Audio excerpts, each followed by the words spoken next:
everyone's got a car story, and I think a lot of people will have a Skyline story. I have a Skyline story, but I don't think it's like a lot of other people's Skyline stories in that it's quite soppy. And I guess it happened, or it started taking shape when I was about 13 years old, and I spotted my first Skyline GTX 2.8 1983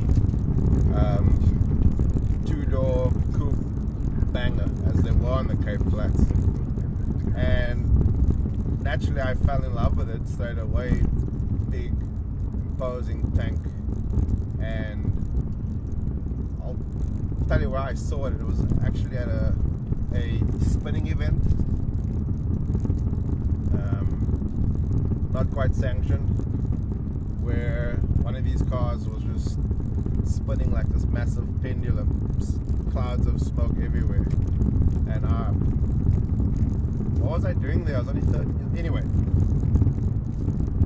eventually, maybe a year or two later, my next door neighbor, Clifton, he was essentially spraying and pedal beating cars out of his garage, and he brought one home for himself. He bought himself one, and I couldn't stop staring at this thing. I just fell in love with it. It was bright yellow, and every day he'd work on it, or he'd work on one of his customers' cars, and the car would be outside. And I guess that's kind of when the whole petrol-headedness sort of crept into every one of the many facets about myself. Suddenly I loved cars, and I could tell there was a story attached to a car that wasn't necessarily mechanical. Clifton eventually died in an accident on the back of a motorcycle, and his car just remained on the driveway for the next few months. And at that point I think I was starting to drive, so I would have been about 16 years old. And it's a very Japanese thing, you know. In fact, if you're an observer of Shinto culture and you believe there's God in everything, there's God in a beautiful sunset, there's God in a beautiful body, there's a God in beautiful anything, to a degree.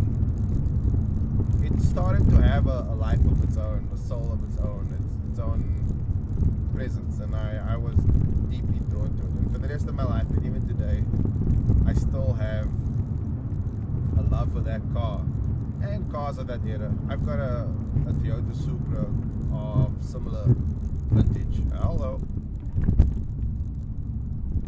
Speed bump.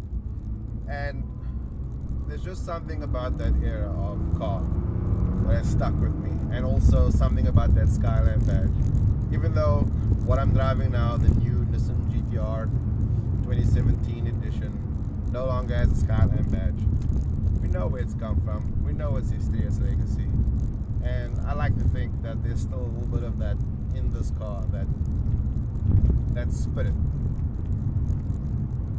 Maybe it's a bit of Clifton's old Florida Skyline, maybe it's a little bit of the Godzilla that went on to win all those races in Australia that continue to capture our hearts. I don't know what it is. I might be getting a little bit too, whatever this is right now, philosophical, but I do love the Skyline, and a lot of people will accuse the GTR of being clinical, mechanical, electromechanical, a PlayStation car. It's all those things, but I swear to you, it is so much more. Love this car.